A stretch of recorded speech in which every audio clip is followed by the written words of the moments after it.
Welcome to this short video just explaining my 3D printed Magna probe. So here is sort of version 1 that uses a little bar magnet. Just to make it more sensitive, I put two 10mm magnets on the end.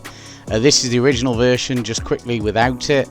This is showing the Magna probe in use with one of these magnets with a large, where the poles are on the side, like we use in motors and things like that.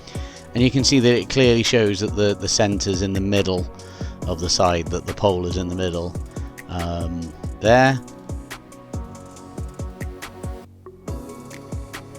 This was doing for just a normal bar magnet. It's a pretty weak magnet, but you can see that the probe is trying to flip round, and you can again see the poles are at the end and sort of centered on the end with this.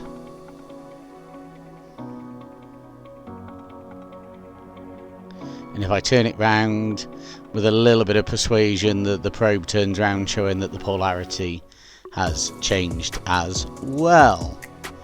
The final thing we've got here is stronger neodymium magnet, and you can clearly see with this that the pole is on that side, and you can see how the field changes as it moves round. I'll put a link in the description to the 3D printed file for this if you'd like to print your own.